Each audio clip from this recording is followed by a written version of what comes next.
কখনোই যৌথ নদী কমিশন কার্যকরী হয় না। তার মানে হচ্ছে কেউই আসলে বুক চিতানো মানে পররাষ্ট্রনীতির কথা দাবি আসলে করতে পারে না। এটা কেবল 15 বছরের সমস্যা না, এটা 54-55 বছরের সমস্যা।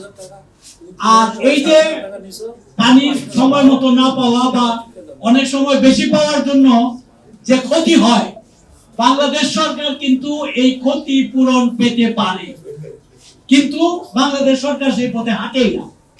আমার পাশে আপা বলতেছিলেন যে একটা আইন আছে জাতিসংঘের 1957 সালের নদী প্রবাহ কনভেনশন, এটা বাংলাদেশ স্বাক্ষর করে নাই কেন? বাংলাদেশের মাটিতে আর কোন নদী নেই, কিন্তু স্বাক্ষর করেনি। এমনকি এখন যারা দাবি করতে চায় যে তারা বুকচিতানো পররাষ্ট্রনীতি মেনে করেন, তারাও কিন্তু স্বাক্ষর করছেন না। তারা স্বাক্ষর করার জন্য উদ্যোগ নিয়েছেন তার আগে 92 সালের কনভেনশন, যেটার ফলাফল এখন খুব বেশি নেই।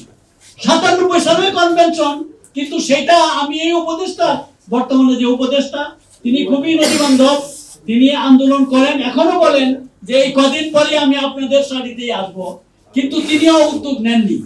এবং একটা সভায় তিনি বলেছেন যে নিশ্চয়ই এটার পিছনে এমন কোনো কারণ আছে যে কারণে সরকার উদ্যোগ নিচ্ছে না।